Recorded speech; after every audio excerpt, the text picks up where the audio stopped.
करते हैं जिनके मरीज को प्लाज्मा की जरूरत होती है। उसके बाद इंटरनेट पर ही किसी शख्स के नाम पर कोविड मरीज का सर्टिफिकेट बना देते हैं और फिर इसे यह बताकर पेश किया जाता है कि यह मरीज ठीक हो चुका है और इसका ब्लड प्लाज्मा कोविड मरीज को चढ़ाया जा सकता है। इसके खून के लिए 40 मिलीलीटर प्लाज्मा के लिए 30 से 40 हजार रुपए मांगे जाते हैं और कई बार तो बैंक अकाउंट में पैसे ट्रांसफर करने के बाद भी मरीज तक प्लाज्मा देने वाला डोनर पहुंचता ही नहीं है। यानी कि पूरा का पूरा खेल सिर्फ फर्जी है।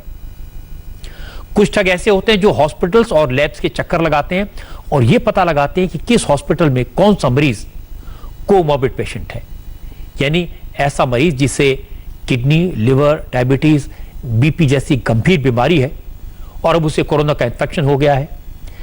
ऐसे मरीजों के रिश्तेदार डॉक्टर्स या लैब्स के जरिए खुद को ही प्लाज्मा डोनर बनाकर डील कर लेते हैं और फिर पैसे बनाते हैं।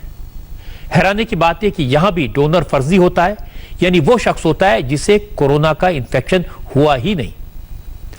इसके बावजूद सिस्टम में लूपहोल्स की वजह से, कुछ लोगों की वजह से, कुछ लोगों की बेईमानी और चोरी की वजह से, लूट की वजह से कोविड से रिकवर हो गए पेशेंट का सर्टिफिकेट बना दिया जाता है। इसी के नाम पर मनमाने पैसे मांगे जाते हैं। ठगी का यह तरीका कोरोना के पेशेंट की जान ले सकता है, क्योंकि मरीज को हमेशा गलत प्लाज्मा चढ़ने का खतरा बना रहता है। तीसरा तरीका यह जयप्रकाश ने बताया, जिसकी बात साइबर क्राइम के स्पेशल आईजी कर रहे थे।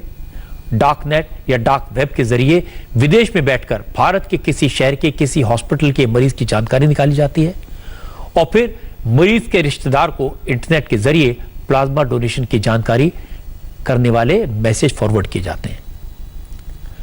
प्लाज्मा के नाम पर पैसे बैंक अकाउंट में ट्रांसफर करवा लिए जाते हैं। मरीज प्लाज्मा का इंतजार करता रहता है, प्लाज्मा डोनर की वेट करता रहता है, लेकिन उसके पास कभी प्लाज्मा पहुंचता ही नहीं।